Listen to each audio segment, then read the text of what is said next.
tides of war have turned, but at what cost? Humanity stands bloodied yet unbroken, its new weapon reshaping the stars. Alliances deepen, betrayals simmer, and ancient enemies stir in the shadows. As the Zanari regroup, the next battle could ignite the entire galaxy. The Nova Gambit. The Nova cannon hummed with growing intensity deep within the belly of the Aegis, its energy cells glowing with an otherworldly light. A marvel of human ingenuity and desperation, the weapon represented a culmination of years of secret development. Now, it was about to be unleashed for the first time in the most consequential battle of the war. Admiral Marcus Steele stood at the helm, his eyes locked on the tactical display as the enemy fleet loomed ahead. Across the void, the Wrath of Kor, the largest and most feared vessel in the Zanari arsenal, stood like a monstrous fortress in the stars. Towering over its escorts, it radiated menace. Every coalition soldier knew its name. Every world it passed bore the scars of its wrath. Destroying it was more than strategy, it was justice. All ships assume Nova Formation Alpha, Steele commanded.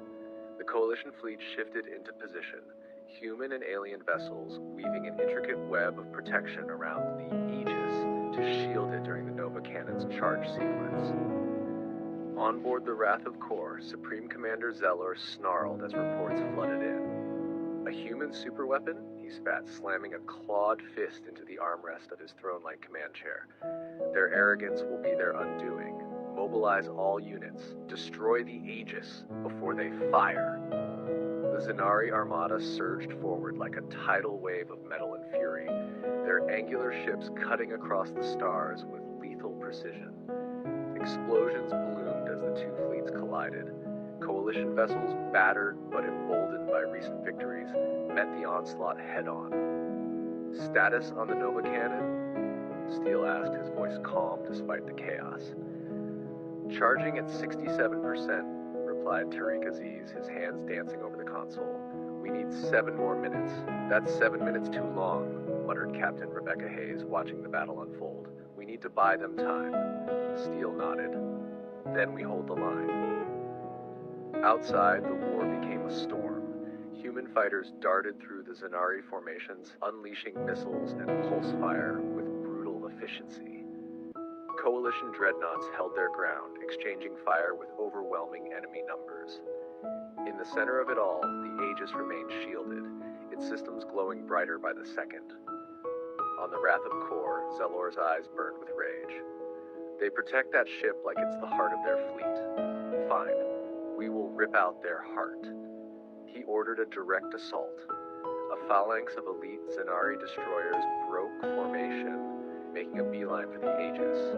Their weapons charged, seeking to punch through the coalition defenses. But Steele had anticipated it.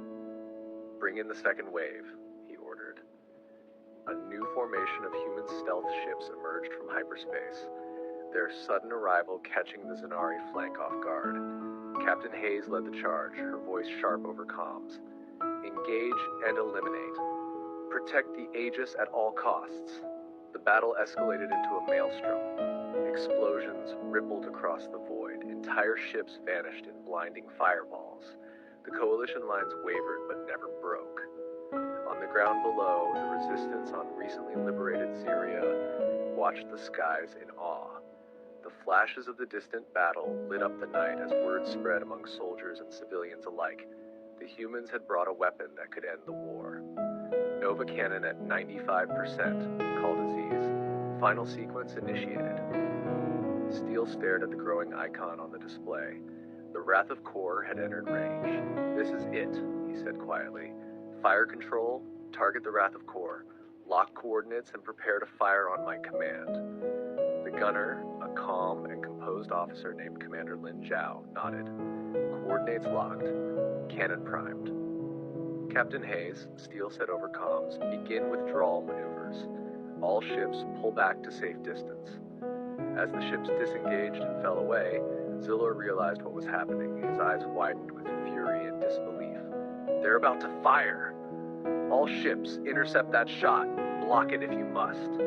But it was too late. Steele raised his hand. Fire! The belly of the Aegis opened like a blooming star.